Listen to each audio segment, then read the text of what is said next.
नमस्कार। आज हम जरा गहराई से बात करेंगे हार्दिक गोयल की किताब forgotten by design, the silent epidemic of digital dementia के कुछ अहम हिस्सों पर। जी, ये किताब वाकई आज के समय के लिए बहुत ज़रूरी है। हाँ, ये उस मानसिक धुंधलके की बात करती है जिसे आजकल कई लोग महसूस करते हैं। मतलब ध्यान भटकना, छोटी छोटी बातें भूल जाना। बिल्कुल। किताब इसे डिजिटल डिमेंशिया कहती है। तो चलिए देखते हैं कि ये स्रोत क्या कहता है, इसके मुख्य विचार क्या हैं। किताब का मकसद है कि हम समझें कि ये जो अंतहीन स्क्रोलिंग का दौर है, इसमें अपने दिमाग पर वापस कंट्रोल कैसे पाएं। हुँ। किताब की शुरुआती होती है लेखक के अपने अनुभव से।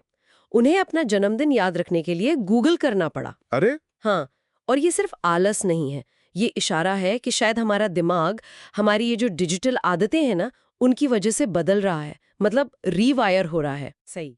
और स्रोत इसी को डिजिटल डिमेंशिया कह रहा है।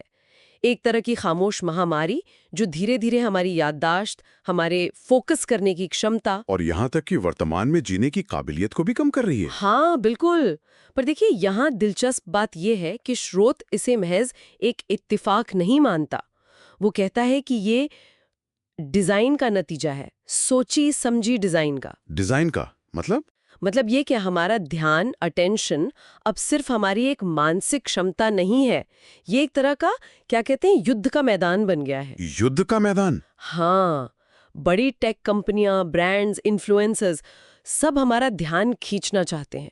हर पिंग, हर नोटिफिकेशन, वो ऑटो प्ले वीडियो, हाँ हाँ। ये सब इसी तरह से डिजाइन किए गए हैं कि हम बस उलझे रहें, स्क्रीन से नजरें ना हटा पाएं।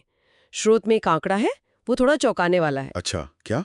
कि औसत व्यक्ति दिन में लगभग 2600 बार अपनी फोन को छूता या टैप करता है। 2600 बार? हाँ, और हर करीब 4.3 मिनट में उसे चेक करता है। बाप रे, ये तो वाकई मतलब ये जानबूझकर हो रहा है या आदतें डलवाई जा रही हैं? काफी हद तक ये सिर्फ आदतें नहीं है, ये उस डिजाइन का परिणाम है जिसका मकसद ही हमें एंगेज्ड रखना है।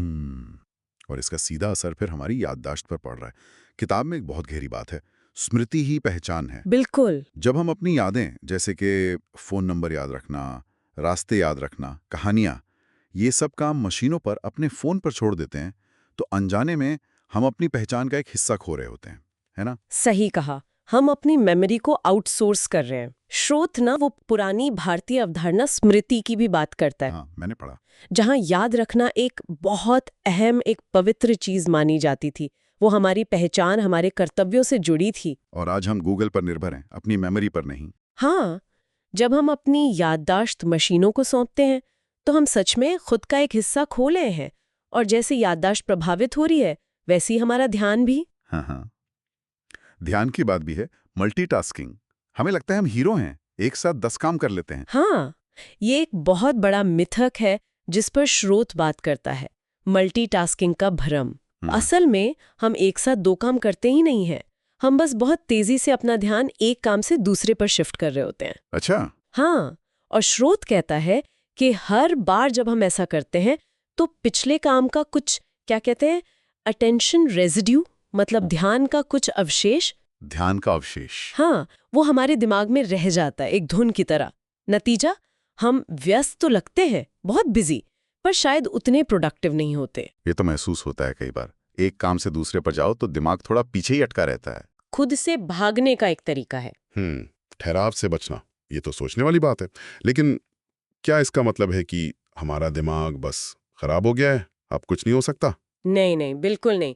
और यही उम्मीद की किरण है जो स्रोत हमें दिखाता है। हमारा दिमाग टूटा या खराब नहीं हुआ है। अच्छा। बस हमारी डिजिटल आदतों ने इसे एक अलग तरह से काम करने के लिए रीवायर कर दिया है।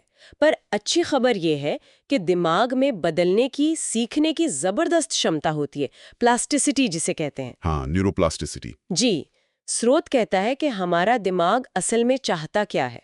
उसे चाहिए लय, थोड़ा धीमापन, गहराई और थोड़ी शांति, स्पेस। बिल्कुल, जैसे एक बगीचे को देखभाल चाहिए होती है ना, फलने फूलने के लिए, सही खाद, पानी, काट छांट। सही।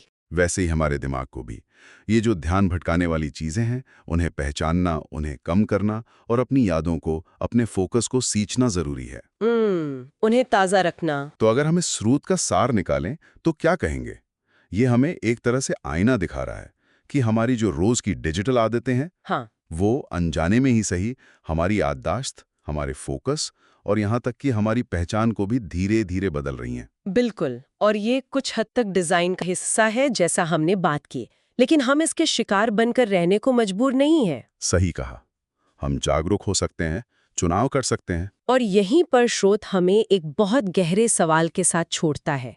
वो सोचने पर मजबूर करता है कि अगर हमारे ये डिजिटल कर्म, हमारे छोटे छोटे ऑनलाइन एक्शंस हमारे मन पर गहरे निशान छोड़ते हैं, जैसे भारतीय दर्शन में संस्कार की बात होती है ना। हाँ, संस्कार जो हमारी आदतों और भविष्य बनाते हैं। बिल्कुल।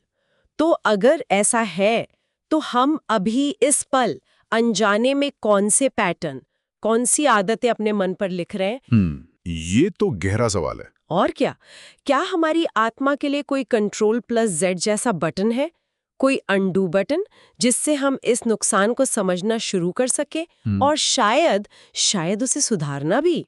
आत्मा के लिए Ctrl+Z वाकई सोचने के लिए एक जरूरी विचार है ये।